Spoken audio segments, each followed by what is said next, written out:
Magandang araw!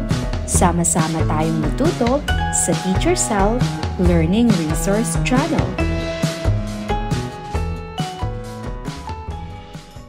Revised K-12 Curriculum EPP ICT 5 Quarter 1 Week 1. Ang ating paksa ay ang paggamit ng web browser at search engine. Netiquette, email, email interface, attaching files, sending email. Kapag nakakakita kayo ng computer, ano ang inyong ideya ukol dito? Magbigay ng mga karanasan sa paggamit ng computer. Kayo ba ay may ideya tungkol sa paggamit ng web browser? Kayo ba ay may karanasan sa paggamit nito? Basahin ng pabaliktad ang mga titik upang mailahad ang salitang nais. Maipakita. Magbigay ng ideya at karanasan sa bawat kahulugan. Ano ang nabuong salita? Tama, ito ay computer. Ang computer o computer ay isang elektronikong kagamitan na nagpoproseso ng impormasyon o data. Ito ay nagpapamalas na magsagawa ng iba't ibang gawain ng pagtuturo na nakadirekta sa gumagamit. Sumunod, ang basa natin ay email. Ang email o elektronikong mensahe, sulatroniko ay isang pamamaraan na makapagpapadala ng mensahe sa mas mabilis na paraan gamit ang teknolohiya. Sumunod, ito ay interface. Ito ay pamamaraan kung saan naipapakita ang ugnayan ng tao at bagay. Ang halimbawa nito ay ang tao at computer. Para sa unang araw, kaugnay na paksa bilang isa, netiquette. Ikaw ba ay pamilyar sa salitang netizens? Ano naman ang netiquette?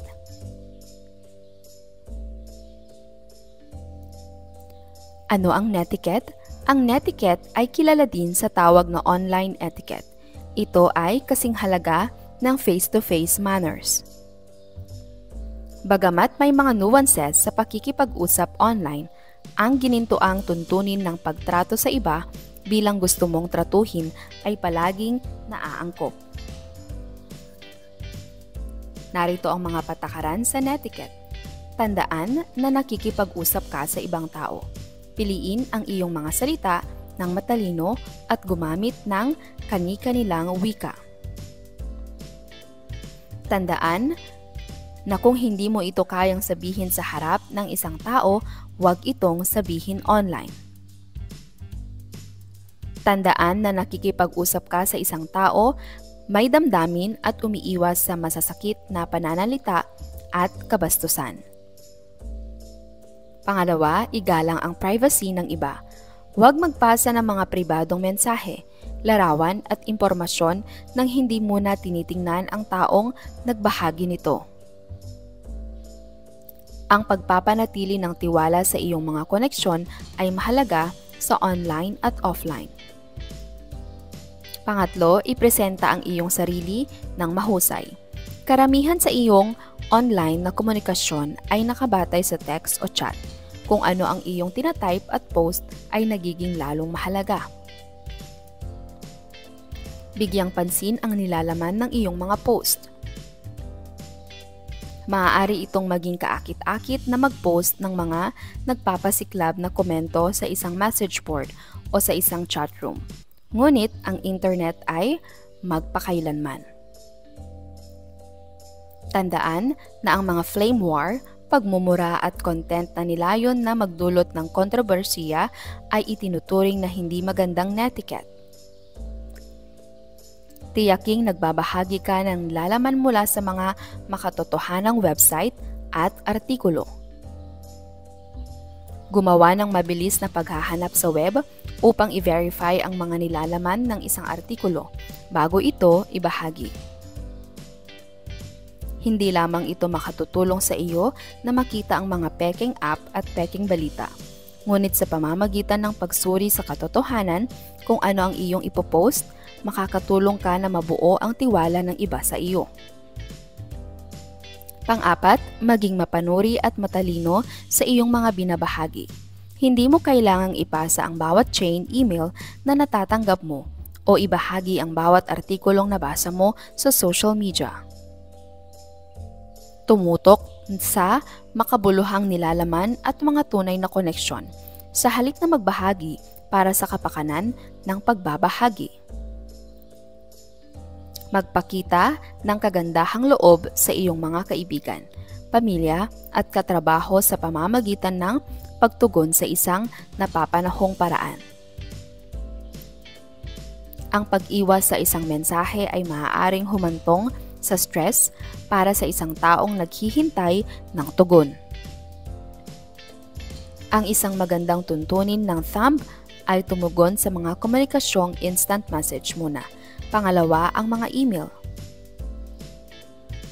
Para sa pinatnubayang pagsasanay, role-playing, netiquette sa kapwa mag-aaral. Hahatiin ang klase sa 4 na pangkat.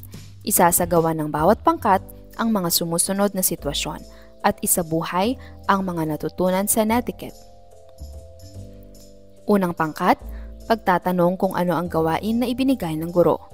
Ikalawang pangkat, pagpaplano kung paano maisasagawa ng maayos at masaya ang year-end party. Ikatlong pangkat, pagpapasya at paggawa ng mga alituntunin sa loob ng silid-aralan. Ika-4 na pangkat, pag-aanunsyo tungkol sa mga paligsahan na maaaring salihan ng buong klase. Poster making, class netiquette. Gumawa ng malikhain na poster para sa loob ng silid-aralan na nagpapakita at nagsasaad ng mga larawan at mga salita kung paano sundin at gawin ang netiquette. Para sa ikalawang araw, kaugnay na paksa bilang 2, paggamit ng web browser. Ikaw ba ay pamilyar sa larawan? Saan natin ito madalas gamitin? Ang web browser na kilala rin bilang internet browser o simpleng browser ay isang software application na nagbibigay daan sa mga tao na ma-access ang World Wide Web. Isa itong one-click na window sa kabuuan ng kaalaman ng tao. Maaaring mong hanapin ang sagot sa anumang tanong na maaaring mayroon ka. Gamit ang isang web browser, maaari kang mag-browse ng anumang website at madaling mag-navigate sa iba pang mga site. Ito naman ay ang illustration ng Google Chrome. Sa kasalukuyan ay ito ang pinakasikat na web browser. Ang kasikatan ng Chrome ay maaaring bahagyang maipaliwanag sa pamamagitan ng mabilis nitong pag-browse at madaling pagsasama sa iyong personal na Google account na ginagawa itong pinakamaginhawang browser para sa maraming tao. Safari. Ang Safari ay ang default na web browser para sa lahat ng Apple device, mga Mac, iPad at iPhone. Bagamat karamihan sa mga tao ay walang mga Mac computer, marami ang may mga iPhone at iPad. Sa katunayan, ang Safari ay ang pinakasikat na mobile web browser sa US. Microsoft Edge. Ang Microsoft Edge ay ang bagong mukha ng Internet Explorer. Ang web browser na ito ay may pamantayan sa anumang device gamit ang Windows operating system ng Microsoft.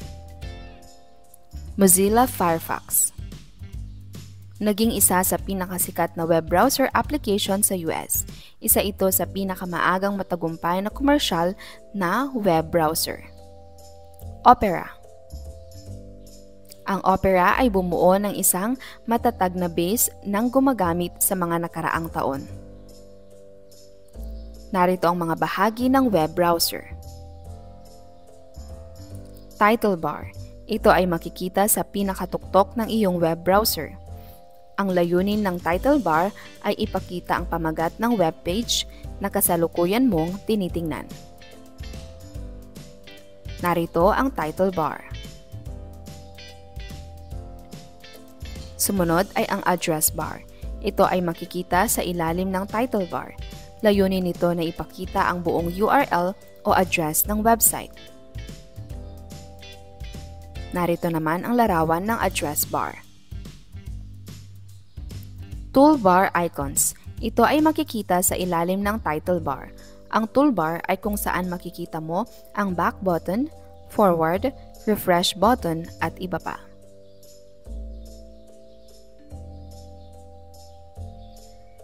Display window. Ito ay ang kabuoang espasyo na nagpapakita ng resulta ng iyong pag-search.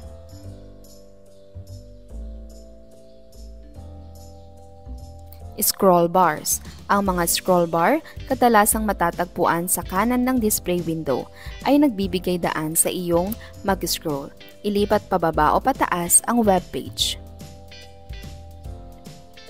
Para makita mo ang impormasyon na nasa ibaba o nasa itaas ng kasalukuyang nasa display window.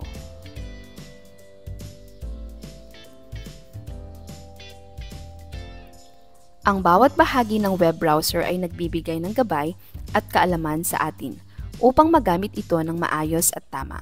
Ang bawat isa ay may kahalagahan at kontribusyon sa paggamit natin sa web browser. Ano ang isang search engine? Ang isang search engine ay isang pinagsama-samang hanay ng mga programa na naghahanap at nagpapakilala ng mga item sa isang database na tumutugma sa tinukoy na pamantayan. Ano ang isang search engine? Ang mga search engine ay ginagamit upang ma-access ang impormasyon sa World Wide Web. Paano gumagana ang mga search engine? Ang Google ay ang pinakakaraniwang ginagamit na search engine sa internet. Ang paghahanap sa Google ay nagaganap sa sumusunod na 3 yugto. Crawling. Ang isang search engine ay patuloy na naghahanap ng mga bago at na-update na pahina upang idagdag sa listahan ng mga kilalang pahina nito. Ito ay tumutukoy bilang pagtuklas ng URL. Nagbibigay daan ito sa search engine na alisin ang mga duplicate na page at mangolekta ng mga signal tungkol sa content, gaya ng bansa o rehiyon kung saan lokal ang page at ang kakayahang magamit ng page. Searching and ranking. Kapag nagpasok ang isang user ng isang query, hinahanap ng search engine ang index para sa mga tumutugmang pahina at ibinabalik ang mga resulta na lumilitaw na pinakanauugnay sa pahina ng mga resulta ng search engine. Ang engine ay nagraranggo ng nilalaman sa isang bilang ng mga kadahilanan tulad ng pagiging autoritatibo ng isang pahina, pabalik ng mga link sa pahina at mga keyword na naglalaman ng isang pahina. Pagsasagawa ng mga epektibong paghahanap gamit ang mga search engine. Mag-navigate sa isang search engine sa iyong web browser. Mag-type ng isa o higit pang mga keyword. Pagkatapos ay pindutin ang enter sa iyong keyboard. Ano ang makikita nila pagkatapos pindutin ang search? Pinahihintulutan rin na magsagawa ng paghahanap sa web ng direkta mula sa address bar. Mag-type at pindutin ang enter sa iyong keyboard. Ano pa ang iba nilang nalalaman tungkol sa epektibong paghahanap gamit ang search engines? Isipin nyo na ang inyong web browser ay parang isang espesyal na window na nagbibigay daan sa iyong tumingin sa iba't ibang lugar sa internet. Ito ay parang isang mahiwagang picture frame na maaaring magpakita sa iyo ng anumang gusto mo mula sa buong mundo. Dumako na tayo sa demonstrasyong gawain, pagbubukas ng browser. Sa iyong computer, makakakita ka ng maliit na icon o larawan. Hanapin ang icon ng browser na gusto mong gamitin, tulad ng Chrome na may makulay na bilog, Firefox na may nakakatuwang mukha ng fox, o Edge na parang wave. I-double-click ang icon at magbubukas ang iyong browser window. Pagpunta sa isang website, sa tuktok ng window ng browser, makakakita ka ng mahabang bar kung saan maaari kang mag-type ng mga address. Ito ay tinatawag na address bar. Sabihin natin gusto mong bisitahin ang website para sa iyong paboritong serye ng libro. I-type ang address ng website tulad ng www.harrypotterweb.com at pindutin ang Enter key. Mapupunta na ngayon ang iyong browser sa website na iyon at makikita mo ang mga pahina nito sa iyong screen. My page, my browser. Umisip ng iyong sariling web browser design. Lumikha ng iyong sariling logo at disenyo, pati na rin ang mga kumpletong bahagi nito. Iguhit ito sa iyong sagutang papel. Para sa ikatlong araw, kaugnay na paksa bilang 3, email. Nasubukan mo na bang gamitin ang app na ito? Ano ang gamit nito? Ang email o electronic mail ay ang pagpapalitan ng mga mensaheng nakaimbak sa computer mula sa isang user patungo sa isa o higit pang mga tatanggap sa pamamagitan ng internet. Sa paggawa ng isang email na mensahe, maaari mong isipin ang taong pinadalhan mo nito at kung ano ang iyong sasabihin. Gayunpaman, ang isang epektibong email ay may mas maraming elemento kaysa sa ilang mga ito. I-double check ang mga bahaging ito bago ipadala ang iyong susunod. Subject line. Tungkol saan ang email? Ang isang magandang linya ng paksa ay nagbubuod sa email at ginagawa itong sapat na mahalaga para mabuksan ng mambabasa. Sender.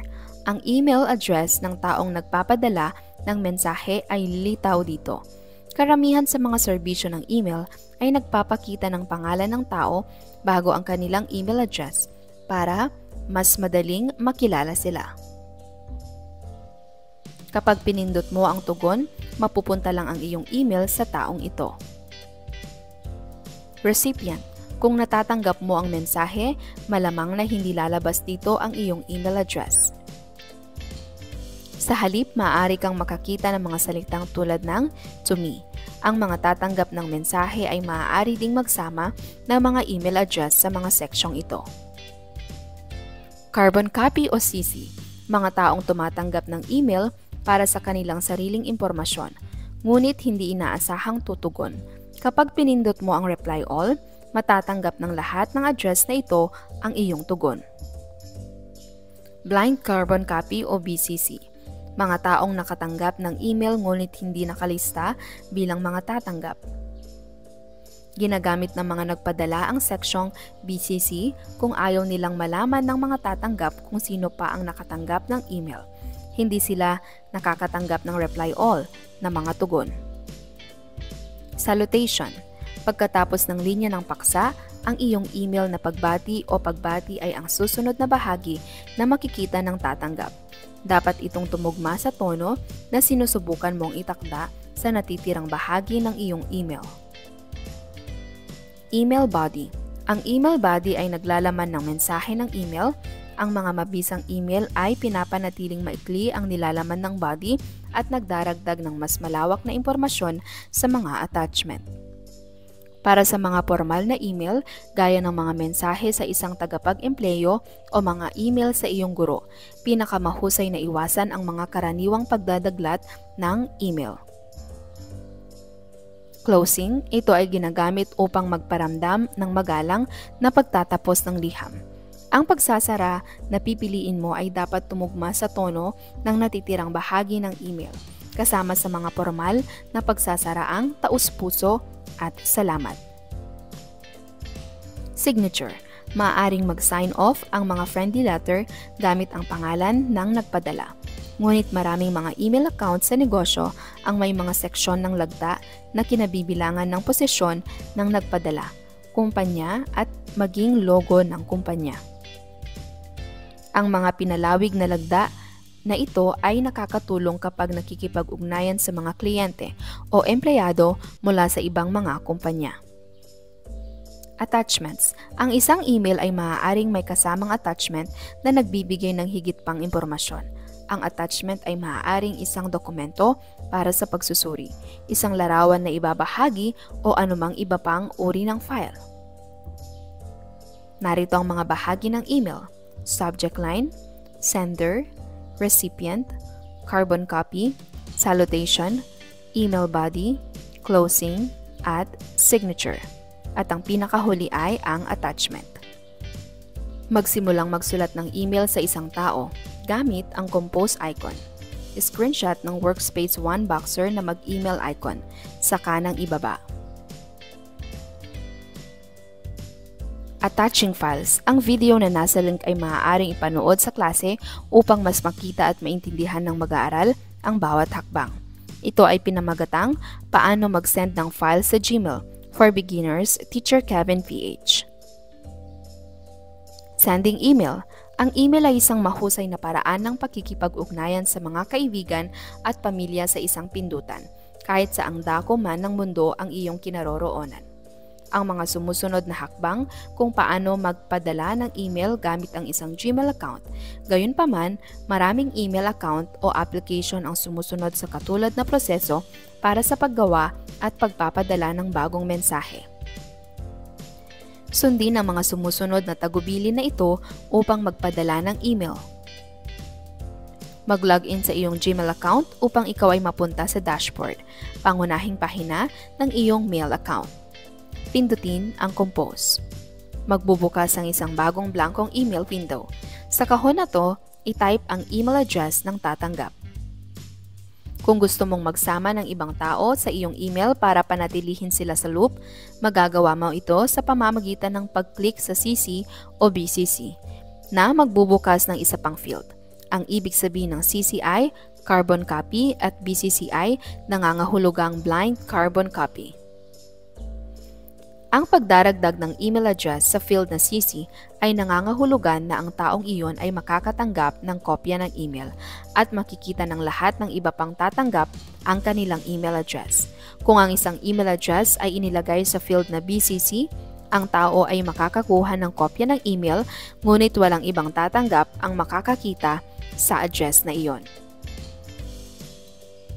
Kung nagpapadala ka ng parehong email sa maraming iba't ibang tao, magandang ideya na ilagay ang lahat ng email address sa field na BCC upang panatilihing confidential ang iyong mailing list. Sa ganoong paraan, walang pagkakataon na maaari itong mahulog sa mga kamay ng isang spammer o hacker. Binibigyang daan ka ng field ng paksa na bigyan ng tatanggap ng ideya ng paksa ng iyong email, tulad ng isang heading. Ngunit, makakatulong ito kapag tumitingin at pagbubukod-bukod ng email. Maaaring ma-format ang text ng email sa katulad na paraan sa text sa isang Word na dokumento. Maaari mong baguhin ang estilo ng font, kulay at laki gamit ang mga icon sa pag-format. Maaari ka ring lumikha ng mga bullet point at suriin ang spelling ng iyong email. Piliin ang iyong pag-format mula sa menu na ipinapakita. I-type ang iyong mensahe sa main body field ng iyong email. I-click ang blue button na send sa ibaba ng window ng email. Ang email na iyong ipinadala ay maiimbak na ngayon sa folder na sent mail sa iyong Gmail dashboard.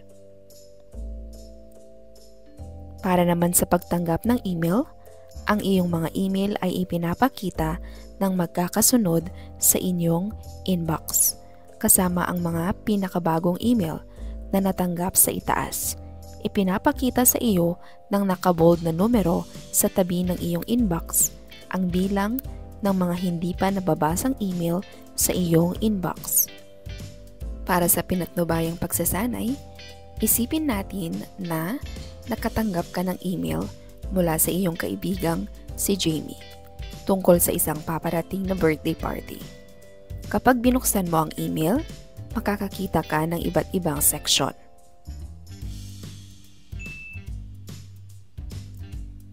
Bakit mo kailangang malaman ang mga iba't ibang bahagi ng email?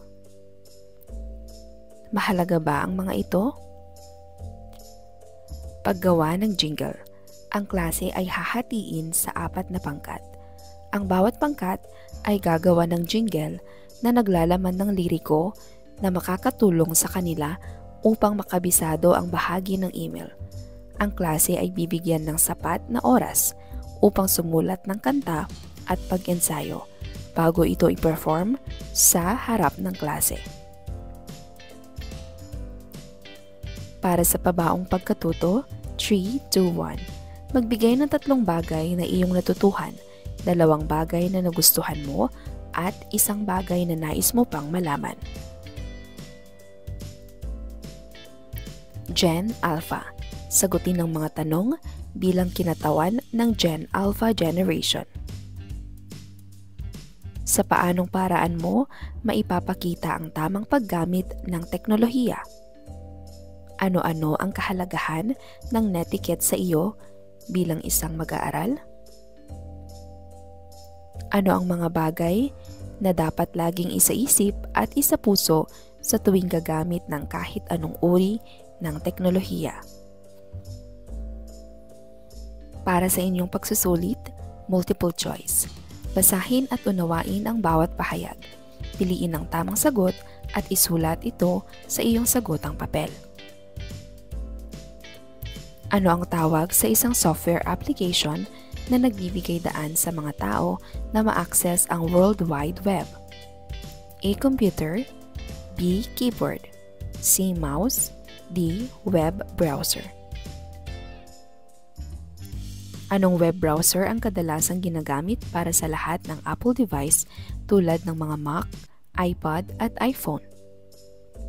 A. Chrome, B. Firefox, C. Opera, D. Safari.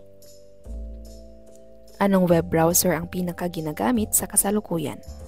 A. Chrome, B. Firefox, C. Opera, D. Safari.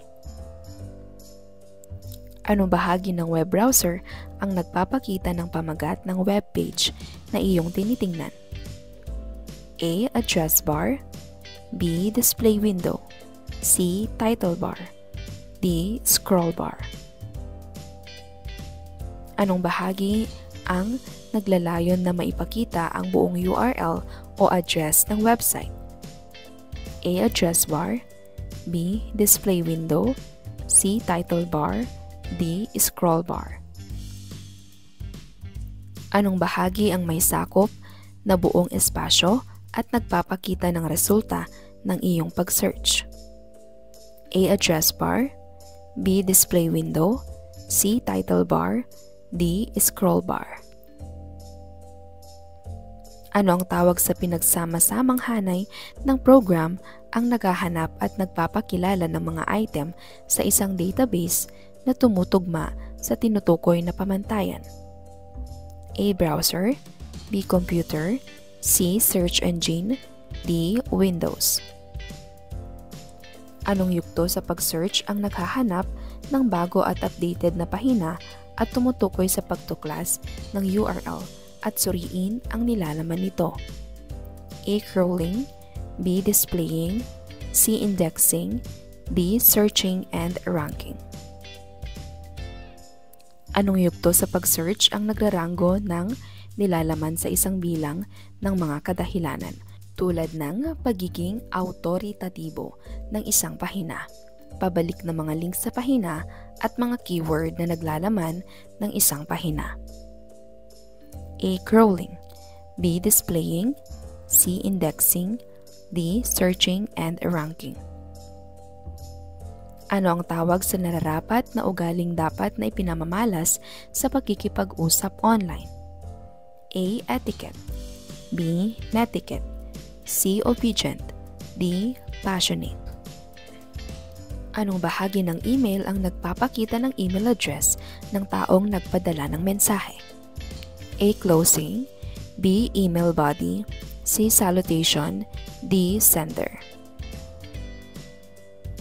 Anong bahagi ng email ang naglalaman ng buong mensahe ng nagpadala? A. Closing, B. Email body, C. Salutation, D. Sender. Si Ana ay magpapadala ng mensahe gamit ang Gmail at ito ay may kalakip na dokumento. Anong bahagi ng Gmail ang dapat niyang gamitin upang mailagay ang dokumento na kanyang ipapadala? A. Attachment, B. Closing, C. Recipient, D. Signature. Anong bahagi ng email ang gagamitin kung gusto mong magpadala ng mensahe ngunit sila ay hindi na inaasahang tutugon? A. BOC, B. CC, C. Closing, D. Signature. Anong bahagi ang ginagamit upang magparamdam ng magalang na pagtatapos ng liham? A. BOC, B. CC, C. Closing, D. Signature. Narito ang mga tamang sagot.